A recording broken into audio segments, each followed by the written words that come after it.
guys, what's up? Manisha, you're watching CC Bookish. Hi! Oh my gosh, I haven't filmed in so long, and I'm so sorry. I really don't have an excuse besides school, which I feel like explains a lot. I've been doing a lot recently, so anyway, that's a long, convoluted story about my life that I'm pretty sure you don't care about.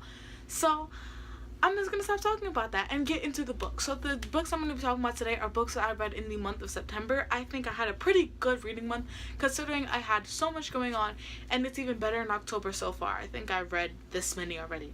I read a total of 7 books, and one of them was kind of like 2 books in one, so 8 books, however you want to count. So without further ado, let's get started. So I'm going to start with this. This is Death Note 7 and 8.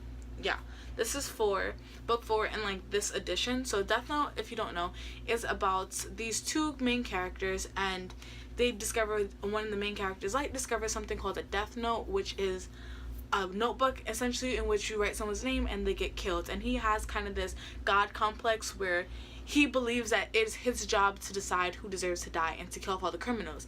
Once he starts killing criminals, everyone's confused as to how he's doing this, so they hire one of the best detectives in the world, well, in Japan, to try and find him, and like it just goes on from there, and it's so crazy, but it's so good.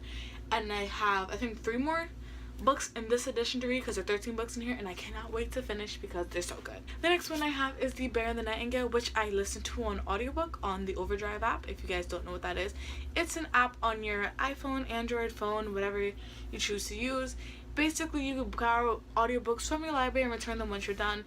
This book follows Russian folklore, and a main character, she's unusual in a way, women are, and she was promised to this man, and she has to it's a I don't know how to explain it, but I'm pretty sure it's based on some Russian folktale, but I can't exactly tell you what it is because I'm not into my Russian folklore.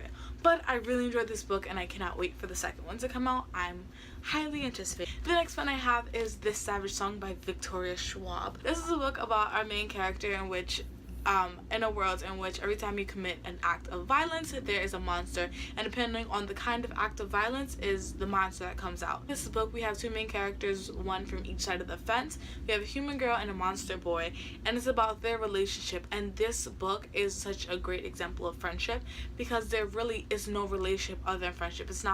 It's a completely platonic relationship, and it's so refreshing to see that. And I love Victoria's work. I read the entire Darker Shade of Magic trilogy, and I loved it, and I still need to read Vicious and Our Dark Duet, but I'm slowly making my way through all her books, but this one was absolutely amazing.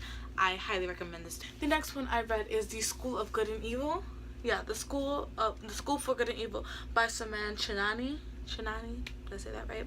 I really hope I did. Story in a kind of fairy tale world where there's a school for good and a school for evil, so depending on who you go to is what you're trained to be. So Sophie ends up going to the school for evil, which is Sophie, and Agatha ends up going to the school for good. So it's about them trying to get back to the school in which they think they belong in, and it's such a cute story, and it really talks about the idea of what is good and what's evil, and I really enjoyed that. So I highly recommend this book, and I'm really soon going to continue on with this trilogy because I actually own the second book, so I'm looking forward to it. The next book I read was All That We Cannot See by Anthony Doerr. This was another one that I read on audiobook. This book is about our main character, about 2 main characters. One is a young man who eventually joins the army, the German army, and the other one is a blind French girl that has to leave her home in Paris. And this book was just super cute, super emotional, and I was really sad reading it, but it was so well written. I'm so happy I read this. I highly recommend this if you're into historical fiction. If you like The Book Thief, I would recommend this, or vice versa. Just pick this one up. This was such a good book. The next one I have is Saga Volume 1 by Brian K. Vaughan and Fiona Staples. This book is so good. It's a graphic novel. It's one of my very few graphic novels that I own, but I absolutely love this. I randomly picked this up one day in Strand when I was hanging out with one of my friends, and this book follows these 2 people who run away from their prison because they decide they're in love and they have a baby, but the baby's mixed breed, so it's not accepted in their world, so they eventually start fleeing, and it's just so good. It's so gory and somewhat inappropriate, but I love it. So If you're not into that, I don't recommend it for you, but if you are, it's amazing. And the last book, before I continue, I just need to point out that I'm very upset about this book because I don't own it. Do you see how this is just an empty dust jacket? I'm literally in tears because I lost it and I'm going to cry.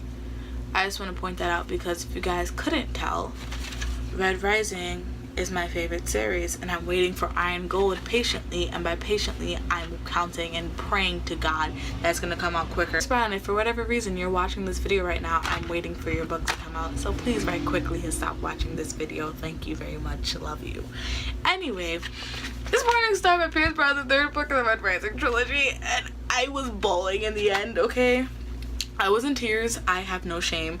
This series brought me so much joy and I want to reread it, but I feel like I shouldn't because my TBR pile is just growing.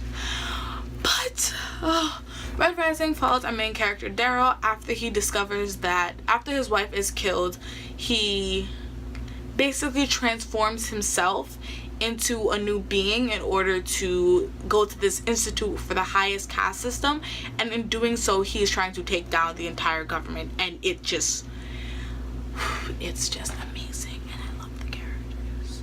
And like, this was just such a phenomenal conclusion, but I want more. But the conclusion was so phenomenal, but I still want more. They just bring me joy and I don't know how to express myself. Anyway, because I'm obviously gonna talk about these books for a long time, I'm just gonna show you all the books I read this month. Guys, pray for that Morning Star book because I'm really upset about it. But anyway, if you guys have read any of these books and enjoyed them or didn't like them, comment down below so we can talk about them in the comment section. If you guys like this video, give it a big thumbs up. My name's Ciara. You're watching CC Bookish. I'll see you guys later. Bye!